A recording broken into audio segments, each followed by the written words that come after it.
Un mois avant un AVC, votre corps va vous envoyer ces signaux alarmants, ne les ignorez pas. L'accident vasculaire cérébral, l'AVC, apparaît lorsque le cerveau n'est plus irrigué par le sang.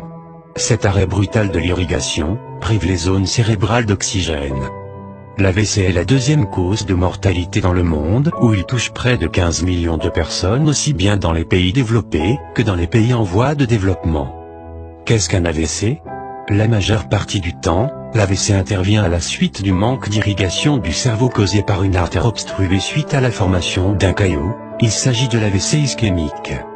Il peut également être causé par une hémorragie cérébrale après la rupture d'un vaisseau sanguin.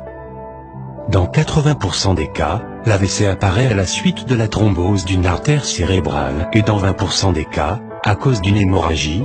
En voici les causes. Dans 50% des cas, l'obstruction d'une artère est due à la présence de lipides autour de sa paroi. Il s'agit d'athérosclérose. Dans 30% des cas, un caillot qui provient d'un autre organe bloque la circulation cérébrale. Il s'agit d'embolie cérébrale. Dans 20% des cas, l'AVC est causé par une hémorragie cérébrale liée à une rupture d'anévrisme, à de l'hypertension artérielle ou à une tumeur cérébrale. Il arrive également qu'une artère soit obstruée temporairement lorsque le caillot se résorbe rapidement sans entraîner de lésion. Il s'agit d'un accident ischémique transitoire, AIT. L'urgence de la prise en charge est aussi de mise car le risque de faire un nouvel AVC dans les 24 heures qui suivent est élevé. À la suite d'un premier AVC, le risque de rechute est estimé entre 30 et 43% durant les 5 années qui suivent la crise. Généralement, une personne sur 10 se remet totalement de l'AVC tandis que les 9 autres sont susceptibles de souffrir de lésions, qui seront plus ou moins importantes en fonction de la zone affectée et le délai de prise en charge médicale. Il est important d'être en mesure de reconnaître les symptômes d'un accident cérébral, car une prise en charge précoce permet de réduire le risque de mortalité de 30% et de limiter la gravité des séquelles. Les symptômes de l'AVC. Même s'il n'y a pas de signe précurseur de l'AVC, il est néanmoins possible d'intervenir dès l'apparition des symptômes suivants: étourdissement et une perte de l'équilibre. Trouble de la motricité voire paralysie d'un membre ou d'un côté. Il s'agit du côté opposé à celui de la lésion cérébrale. Trouble de la parole et difficulté à trouver ses mots et à s'exprimer. Vision trouble d'un œil ou des 2 yeux ou perte soudaine de la vue. Engourdissement du visage et impossibilité de sourire. Mal de tête intense, fréquent et accompagné de vomissements. Un accident ischémique transitoire est également un signal d'alerte, car environ un tiers des AVC ischémiques sont précédés de cet accident.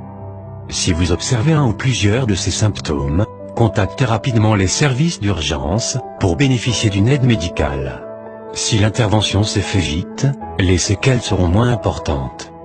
Si vous êtes en présence d'une personne qui souffre de ces symptômes, il vous est possible d'intervenir en attendant l'arrivée d'une équipe médicale. Demandez-lui de sourire, de lever les bras et de prononcer une suite de mots simples. Si la personne échoue à ces exercices, mettez-la en position latérale de sécurité en la plaçant sur le côté, tête en arrière, bouche ouverte dirigée vers le sol, afin qu'elle ne puisse pas se mordre la langue et que celle-ci ne gêne pas l'écoulement des vomissements. Patientez ainsi jusqu'à l'arrivée du médecin. Comment prévenir les AVC? Il est tout à fait possible de prévenir les AVC, voire de les éviter en adoptant certains gestes essentiels à un mode de vie sain. Une alimentation équilibrée exempte d'aliments trop gras et trop sucrés. Privilégiez les fruits, les légumes et les céréales complètes, les viandes maigres et les aliments riches en potassium. L'arrêt du tabagisme. La diminution voire l'arrêt de la consommation d'alcool.